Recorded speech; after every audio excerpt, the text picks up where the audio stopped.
7 weird money saving tips that actually work. Are you tired of the standard saving tips you hear over and over and over again on the YouTubes, TikTok, and all over the place? Cut back on your subscriptions, shower in the park, only eat those food samples they pass out at grocery stores, and on and on and on. If that is the case, then I have the video for you. I have 7 counterintuitive, controversial, and some might say weird ways to save money. I know you're eager to hear them and maybe debunk them, so why dally? Let's dive right in, shall we? Starting off with don't cut, but prioritize your subscriptions. There are a million finance apps out there that watch your monthly spending and alert you when you hit a specific spending threshold. This is awesome. It helps you to see where you may be struggling with some of your cash flow. Well, the only problem with this is now you need the discipline to actually get those cash flows under control. More than anything else, this is a psychological battle. Very much the same thing to sticking to a diet or exercise regime. All the motivational videos and tips and tricks in the entire world, well, they'll do very little for you if you actually do not implement those tips. And not just implementing them one time, implementing them again and again, especially when you lose motivation or temptation becomes too great. One way to psychologically motivate yourself is to tell yourself that you're going to spend on whatever it is you want. You just have to spend on your higher priority items first. I find this works for a lot of people who I talk to about the issues of increasing their discipline. You see, it's switching the mentality a little bit. It really becomes about thinking of your spending as focused on your prioritized items first. And if and when you have room, adding the rest of your spending into the fold. Give that a shot and see if you don't come out with a different outlook on your budgeting and have different outcomes when it comes to cutting out spending that you don't need and thus increasing your savings. Get your credit game right. Credit has a lot more to do with savings than most people realize, and a lot of people struggle to use credit to their advantage. It really is simple, and it comes down to 3 things. 1. Pay on time. 2. Stay on task. 3. Reap the rewards. Paying on time should come first in any discussion on credit cards. Not paying on time causes so much heartache and grief with personal finances that if you don't think you're capable of doing this, then you're probably better off just using debit cards and cash to pay for all of your expenses. The thing is, following this one rule will give you mastery of your credit and the benefits that come with that, including a high credit score, the reward points and perks that many credit card companies offer. And let's not forget about the access to a flexible funding mechanism. All becomes worth it, but it's built around the principle of paying on time. And the reality is not just paying on time, but paying your full balance on time. I'm talking about not just the minimum due. Paying just the minimum due opens you up to interest charges, which in the moment seem minor. But if you look at the totality of interest payments over the lifetime of your access to that credit card, or even over the actual lifetime of an individual, you'll quickly see that your payments to your credit card issuer are compounding over time. That mental switch, that subtle difference alone can explain why the rich get richer and the poor get poorer. So how are you in a position to always pay the full balance over time? Well, that's where the second point comes in. Stay on task. Staying on task is about knowing the best situation for using your credit cards and then executing the plan. There are 2 main scenarios that you should be thinking about for credit card mastery. The first one being everyday recurring expenses. The next being large purchases. If you do it right, you can master both and becoming a credit whisperer. For your everyday recurring expenses, it really is as simple as putting your purchases on your card of choice. You know, gas, groceries, maybe some bills like Netflix. See the priority discussion that we talked about earlier. You don't want to overextend yourself, but bills that you know that will be occurring over and over again, and you have prioritized them necessarily, you want to put them on this credit card. Then, of course, paying those off in full every month, and not just the minimum payments, the full balance. But then there are larger purchases, and in a lot of instances, if you have a major purchase, something like a laptop, a large appliance like a refrigerator, or even something some might consider frivolous, like a vacation, the temptation is to put it on your credit card and make the minimum payments with a little bit extra to make sure you pay it off as fast as possible. Many people will say that that's a reasonable thing to do, and it's not crazy irresponsible. Let me tell you, they're right. But this video is about weird tips that actually work to increase your wealth. So what you should do instead, you prioritize saving up for your expenses before you make the purchase.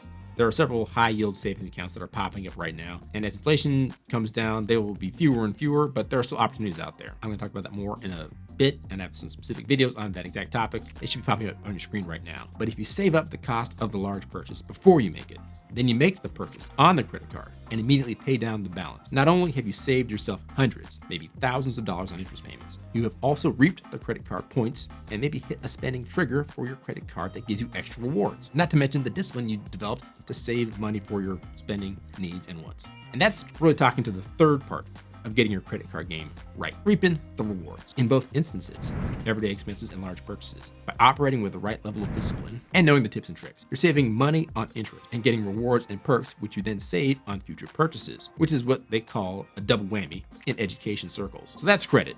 Let's talk about where you should be spending.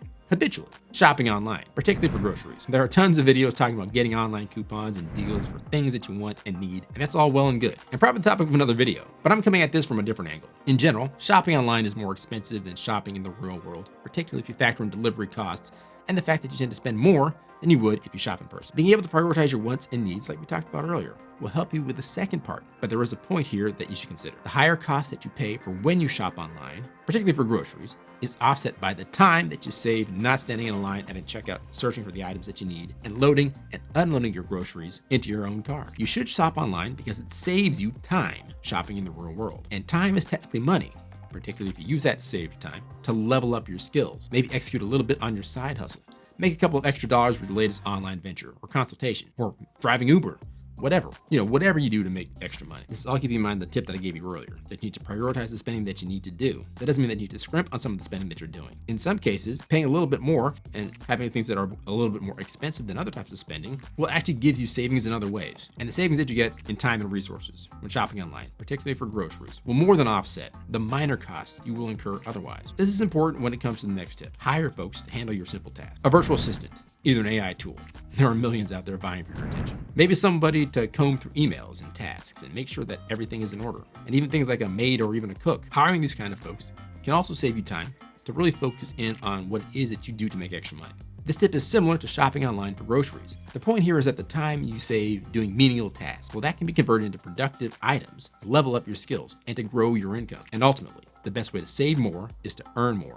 And don't grow your expenses at the same rate. And that can come from either increasing the skills you have at your current job, getting a side hustle, etc. But all that becomes easier when you're not the one that has to do everything. Eventually you get tired. You can't continue that pace of executing everything by yourself. So consider hiring somebody to level up your personal life and your business life. Of course, we're talking about getting a side hustle going. Again, focusing on your income and growing that is a great way to save more. The more you earn, the less pressure on you to really prioritize your wants and your needs, and the more room you have to put a little extra away. And your side hustle doesn't have to be some super competitive side hustle like Amazon FBA, Shopify stores, print on demand, which all by themselves are more like a second job than a side hustle. It could be as simple as being an English as a second language teacher, using a platform like Zoom or other more formal platforms. The same applies to being a tutor for something that you're very skilled at. And it doesn't have to be something that is scholastically related. For example, are you an awesome Fortnight player, but your Twitch and YouTube stream is not quite taking off like you thought it would? Well, help to tutor others that are looking to level up their skills and to be great at Fortnite as well. While you're at it, charge a reasonable fee for doing just that. Maybe you're a real gym rat and you're really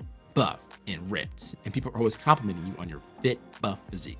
Well, maybe you could do a little training on the side. Those sorts of things. Keep in mind that the truth is saving is about being consistent over time, whether that is getting the skills and assets to grow your cash flow via your main gig or a side hustle, or if it's about getting the discipline to spend less than you earn and invest the difference. And that's going to take time, and you're going to make mistakes. So if you're not there yet, keep your eye on the prize. Don't beat yourself up too much and try to do better than you did last time. And this is particularly true when it comes to your saving vehicle. You'd be surprised by how many people simply try and save out of their standard savings or checkings account. I was guilty as charged of that offense, as a matter of fact. The type of savings vehicle you use can have a big impact on how well and how much you save over time. You've likely heard a ton about high yield savings accounts. During this time of inflation, and there's a good reason for that. You're likely going to see the highest interest rates on these accounts than you will during a time of low inflation.